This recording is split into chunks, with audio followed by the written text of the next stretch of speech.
Hello guys, welcome back to our channel Chotasa kitchen. ఈరోజు చోటాసా కిచెన్లో recipe వచ్చేసి బియ్యం పిండితో వడియాలు. చాలా ఈజీ వేలో చెప్తున్నాం చూడండి. సో 1 కప్ ఆఫ్ బియ్యం పిండి, అల్లం ముక్క, జీలకర్ర, కరివేపాకు, పచ్చిమిర్చి, టమాటా ముక్కలు. 1 కప్ ఆఫ్ బియ్యం పిండికి సేమ్ కప్తో 7 కప్స్ ఆఫ్ వాటర్ వేసుకొని కలుపుకోవాలి. సో గాయస్, ఇందులోకి ఒక గిన్నెలో 7 కప్స్ ఆఫ్ వాటర్ వేసుకున్నా. 8 కప్స్ చెప్పాను కదా, 7 కప్స్ ఇందులో వేసుకొని ఇందులో అయితే కుక్ చేస్తున్నాం. అందులో ఇంకొక 1 కప్ మాత్రం ఇంకో పక్కన సైడ్ గిన్నెలో వేసుకోండి. అంటే అది బియ్యం పిండి కలపడానికి కోసమని పక్కన చెప్తున్నాము. సో 7 కప్స్ వాటర్ అయితే స్టవ్ మీద పెట్టేసాము. ఇప్పుడు ఒక చిన్న మిక్సర్ జార్లోకి అల్లం ఇవన్నీ వేసుకొని కొంచెం కచ్చాపచ్చాగా చేసుకుందాం. పిండి ఇలా జారుగా కలుపుకోవాలి. మిక్స్ చేసి పెట్టుకుంది కూడా ఇందులో కలిపేద్దాం.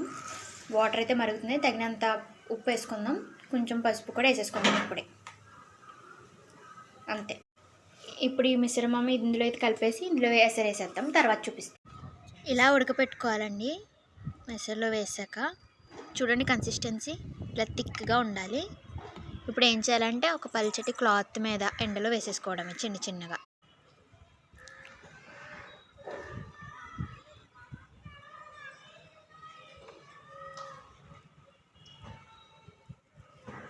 ఇలాగైతే ఎండబెట్టుకోవాలి. ఇది పార్ట్ 1 పార్ట్ 2 కింద తీస్తాను. పార్ట్ 2లో ఎండిపోయాక ఎలా ఉన్నాయి, ఫ్రై చేసాక ఎలా ఉన్నాయో చూపిస్తాను. Bye friends.